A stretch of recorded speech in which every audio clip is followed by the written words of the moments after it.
Steppenwolf was is one of the premier theatrical groups in the United States and really remade the theater in America. And you were one of its founders. Tell me, first of all, how did this come to be? How did you get involved in Steppenwolf? And did you ever imagine it would be what it became? Well,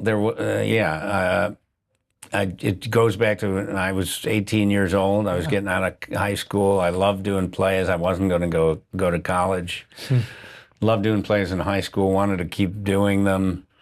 So I graduated and got a group of kids together, and we went and found this space and did a play in there. And we were going to print the program, and we decided, well, we need something to put on the program, so let's call ourselves something. And one of the guys was reading the book, the Hermann Hesse book, Steppenwolf, and he held it up, and I said, hey, we all agreed that would be a great perfect thing. Name. Let's put it on the program.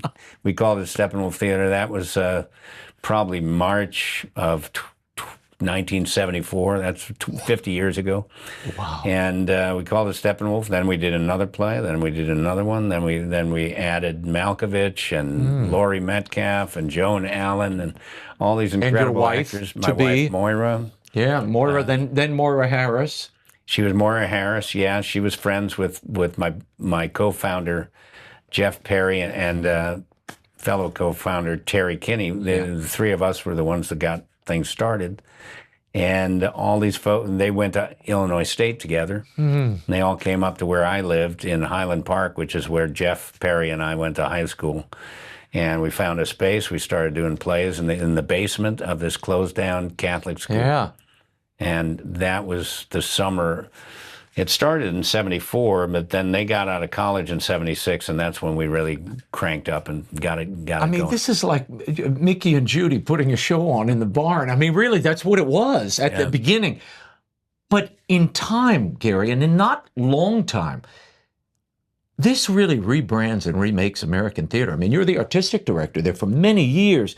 True West and Orphans, and I mean, these were theatrical moments that people may not have an awareness of, but they completely changed the landscape of what was happening in the theater at the time. Back in the 80s. Yeah? Yeah, so we started in 74, and by 82, we had moved our very first show to New York, and it was the one you mentioned, True West. True West. Malkovich and I were doing it.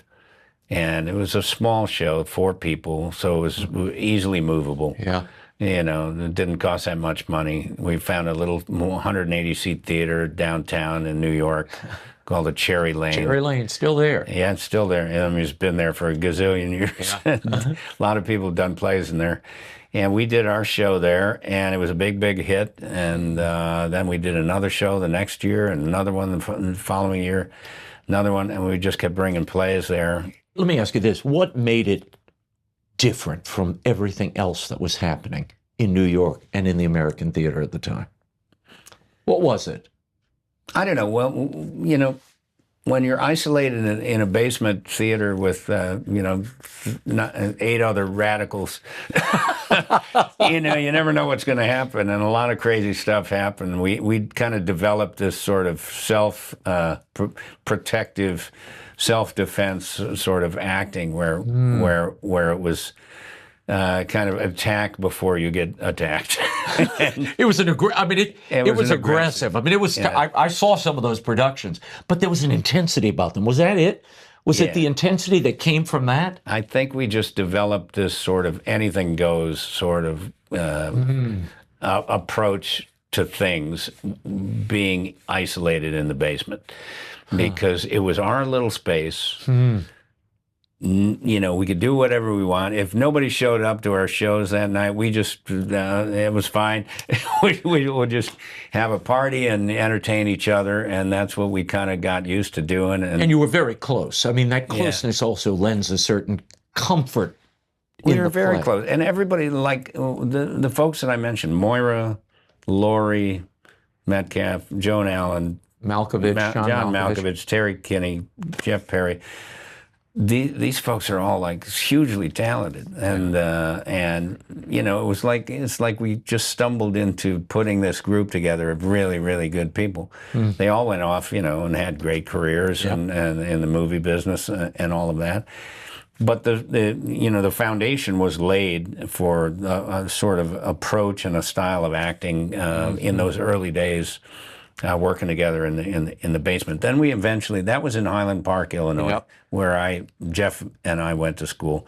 And then we eventually moved into the city of Chicago, expanded, got a bigger theater. Then we got another one. Then we built our own building. And now, if you go there, 50 years later, you see this giant complex that takes a whole city block in the city. Are you still involved? Chicago.